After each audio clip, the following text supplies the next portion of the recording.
That mountain challenged me physically, mentally, and spiritually, and I came back a different person.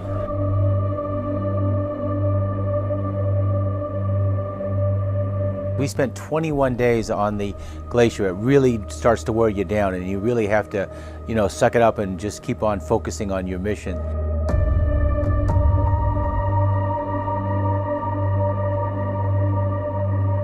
You really have to devise systems, you have to devise methodologies that help you get through them so that a group of 5 disabled veterans can make one step forward.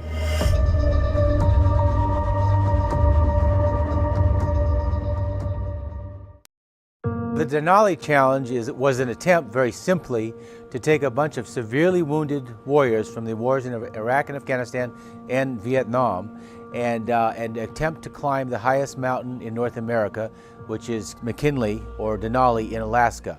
And that mountain is considered to be one of the toughest mountains in the world to climb, both because of the weather and because of the fact that unlike the Himalayas, you have to carry all your own equipment because you don't have any Sherpas or porters to schlep the stuff for you.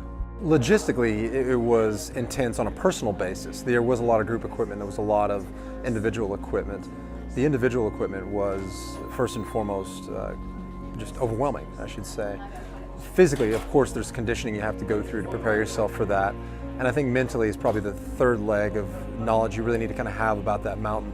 Each day was its own challenge. It was its own adventure. Nothing was ever consistent. The only thing consistent was that things were inconsistent. You never knew what to expect. This is day 3 of the climb.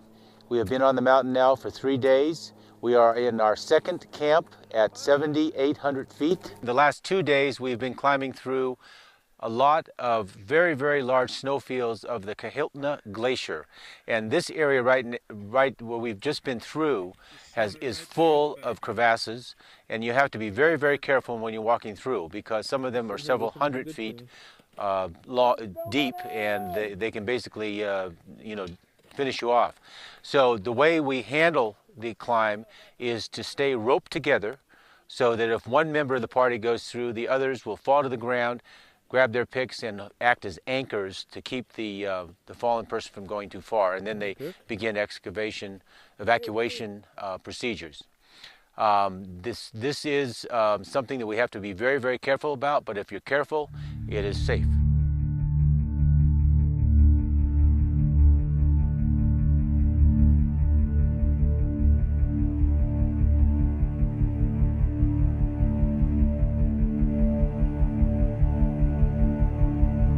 So you try to block that out of your mind as much as you can. You feel sympathy and sorrow for those individuals and their loved ones. But at the same time, I think everyone on this mountain, and particularly this team included, really understands that that is an unfortunate reality of this mountain.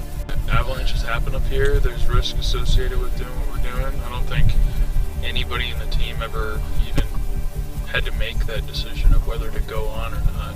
It's unfortunate, I say prayer for the families and for the people that died, but it won't stop me. I think the only thing that's going to stop me here is if the weather changes and socks us in. I really think if the weather holds out, we're going to stand on the top of this mountain.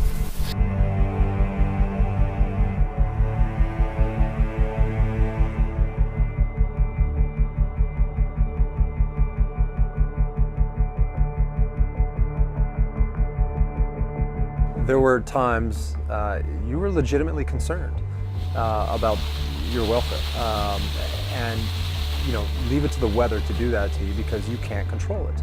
So once again, you've got conditions that are concerning, and all the while you're not able to control them.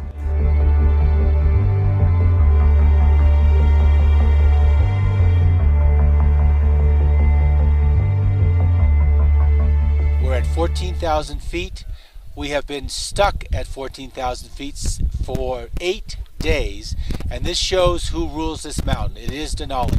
The weather has been severe up on top, 60-mile-an-hour winds, deep snow, which right now we're getting reports is chest high above the 17,000-foot mark, and ice that create tremendous challenges for the amputees on this trip.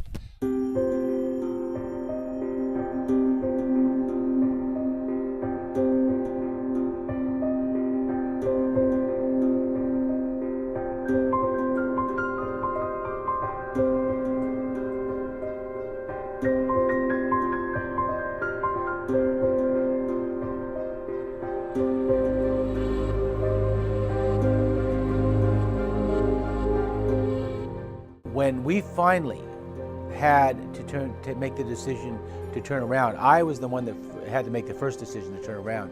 I got back to 14 camp and I literally broke down and started crying. Because here we had, it was actually the first, project, first expedition, if you will, that I'd done in 42 years with Disabled Sports USA that I hadn't succeeded at. And it was a devastating feeling.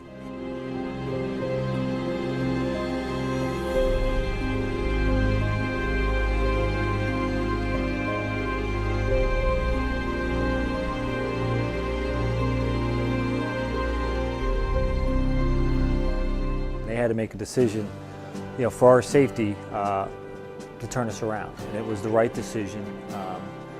Getting to the top, we didn't get to the top, and that's okay. We got to the bottom safely, and that's what it was about. What took me about 18 hours to figure out, and with the help of my team, with the help of my guides, was that ultimately, I think we did reach that person, that group of people that's in need of some type of visual signal that they can do something physical, they can do something which gets them back into activity that doesn't have to result in the summiting of the tallest mountain in North America. The mere fact that we put one foot on that mountain, I think, was a huge step for a lot of people to realize the art of the possible.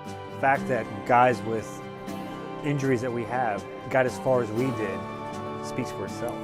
And that's really what this is all about, is give it your best effort so you can realize that you really can be active in life again and get back to live your dreams.